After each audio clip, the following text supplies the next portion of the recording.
let me talk about the big win of Casey Erick, okay? And this is mildly clickbaity.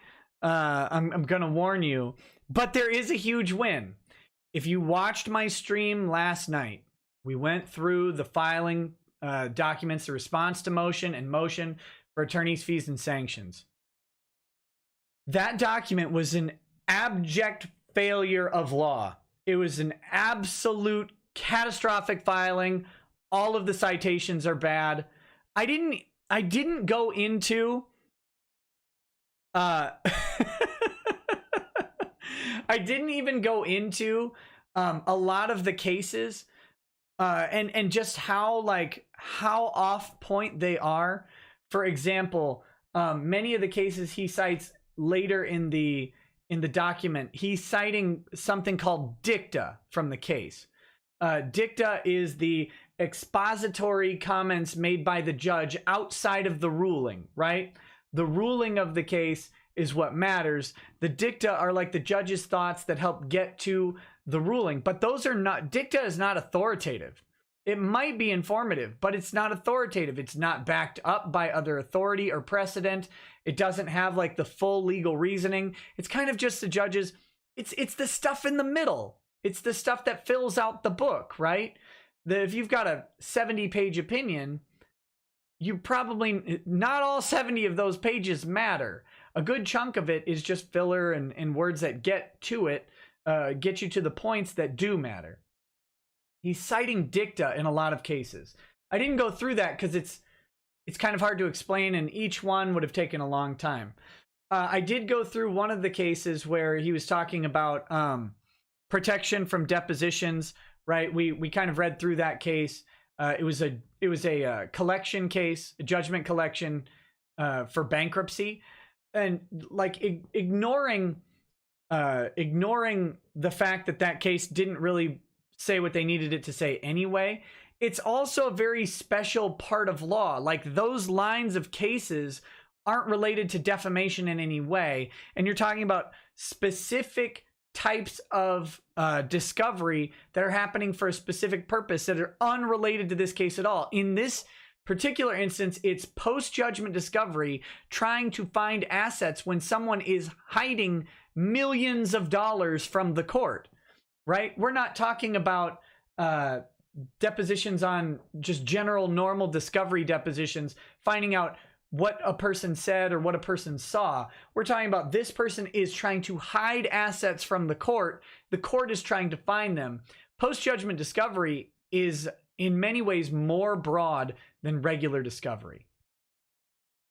Here's the big win of Casey Erick. He didn't have to defend any of that, okay? He didn't have to stand there and explain why his filing looked the way it did, because the judge didn't go into the filing, right? The judge looks at the motion and the response and goes, "Oh God, they're fighting over discovery in a defamation case. Please, somebody off me now." That's what the judge is thinking. Now, Casey has to go in prepared to defend that big pile of trash motion response. Ty's team has to prepare to absolutely annihilate that motion response. If you think I raked Casey over the coals at all last night with my explanation of what was going on, I did that with very little time and research put into it, right? I was on vacation. I had some assistance with some notes on the case and some direction on where to look on some of the cases. And, you know, a lot of it is just me picking apart things. I was reading it and realizing things that I had missed in my initial read and stuff like that. Ty's team would have gone through that thing with a fine-tooth comb and been prepared to rip apart all of the arguments. And when I say that all of the citations are bad, I'm pretty sure actually all of them were wrong. He might have gotten one or two right, might have.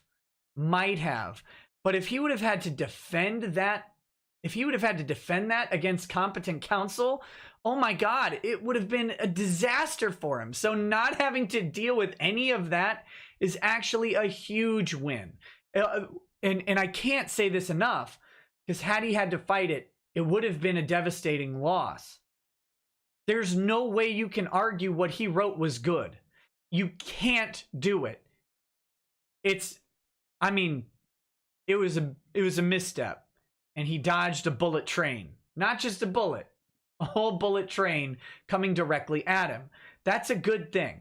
That's a good thing for his clients. It's a good thing for him. And it might have been smart of the judge. I don't know how much review the judge did of that, but it might have been smart of the judge to kind of sidestep that.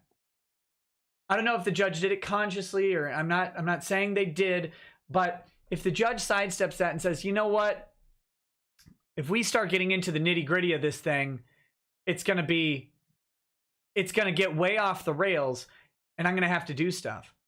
Here's the interesting thing about today. They walk out of there. There's no order, right? There's just an agreement between the parties. The judge mediated an agreement in real time between the parties to go ahead and do this, gave them a venue to do it. And then it's now set. Something like the second half of June is when these all take place. And the depositions will likely take place within about 5 days of each other. They just have to get it all scheduled. As soon as I know, I will do it. I'll let you know.